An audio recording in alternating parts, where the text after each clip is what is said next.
I'm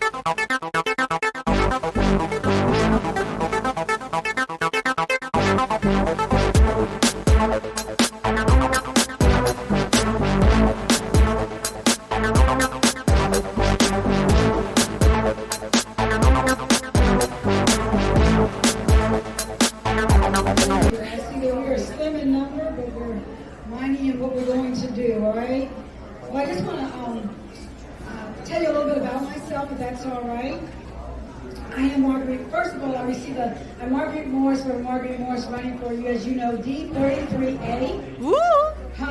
And you see the national endorsement from the collective, so I'm very excited about that.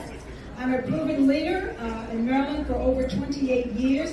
If you ask me why I'm running, I had a text I was going to show you, but unfortunately the camera's running right now. But I had a text that I got from a woman that's down in St. Mary's County that's having surgery in the morning. And she sent me a text and she wanted me to let me know that's what she was doing. And I'm sure it was because she wanted to know whether or not I could be there just to support her. So it's because of that type of advocacy and that kind of love for the people in Maryland, that's why I'm running. I'm an advocate, I'm an activist, and I've served and loved on people across the state for umpteen years. And I've even adopted a couple of Prusky kids.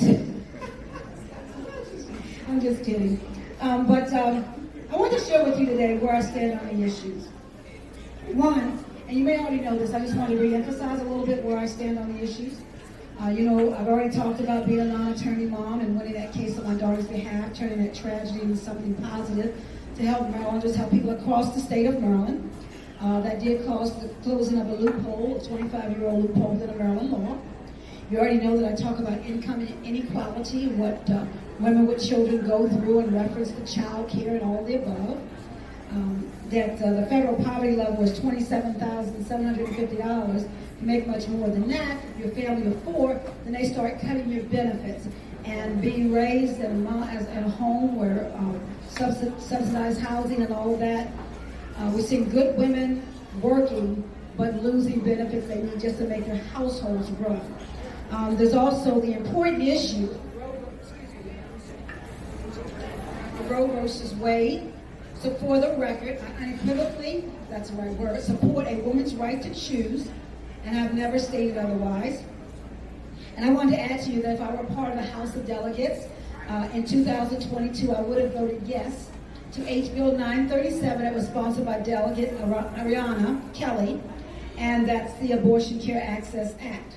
Also, if I'm a member of the House of Delegates in 2023, I will vote a resounding yes to the constitutional amendment that would enshrine a woman's right to choose.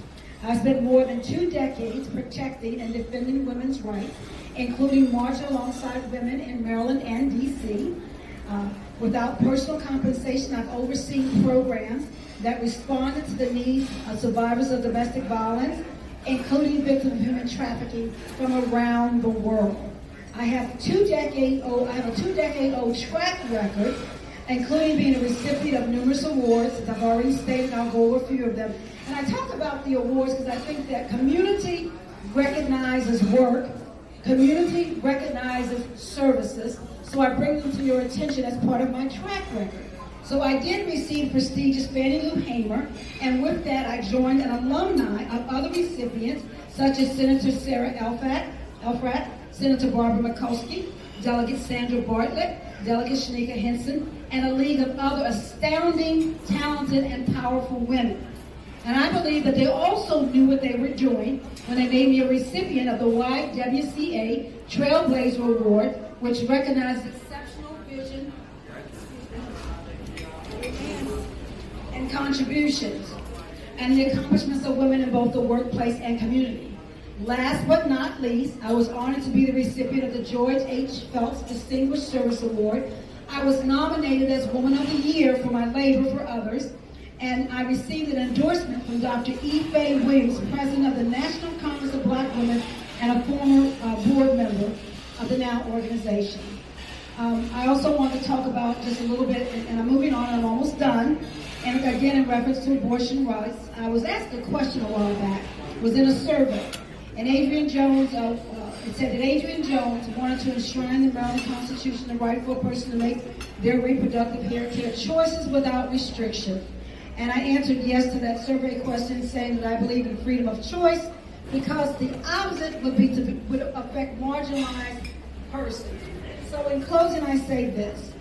Because as women we understand the issues, studies have shown that women of color in politics have been found to be more effective in understanding of the intersectionalities of policy, particularly in legislating and advocating for their societies.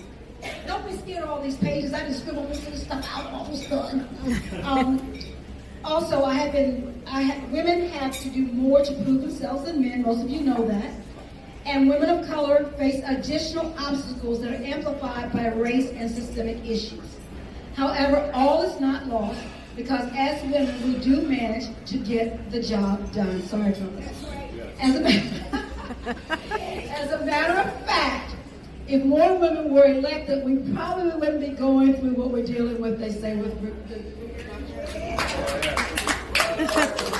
So I want to say, I know it looked like I came out of nowhere. Like, where did this woman come from that's running for D33A? I've been around for a while. I've been advocating, and I'm running again because my passion is for people. And yes, I do feel that my record speaks for me. It's my hope that the life I have lived, the commitment I have shown, the services that I have already provided across the state of Maryland.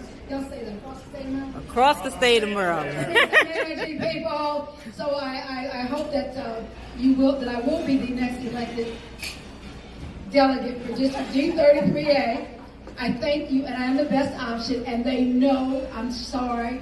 There's some wonderful people. They know I tease them all the time about that. So we've got a love thing going on under that tent with the polls. Thank you very much for listening. Are there any questions? God, you've been so nice to me tonight. Any questions? Ooh, that was easy. Carol's not done. Carol's question. It better be good. Gay rights. LGBTQ. I'm the same way. I don't believe in controlling what people do. I think people have a right to choose and live their lives as they feel. It's not up to me to make those decisions for them. So I respect those. I respect anyone. I respect that. Absolutely.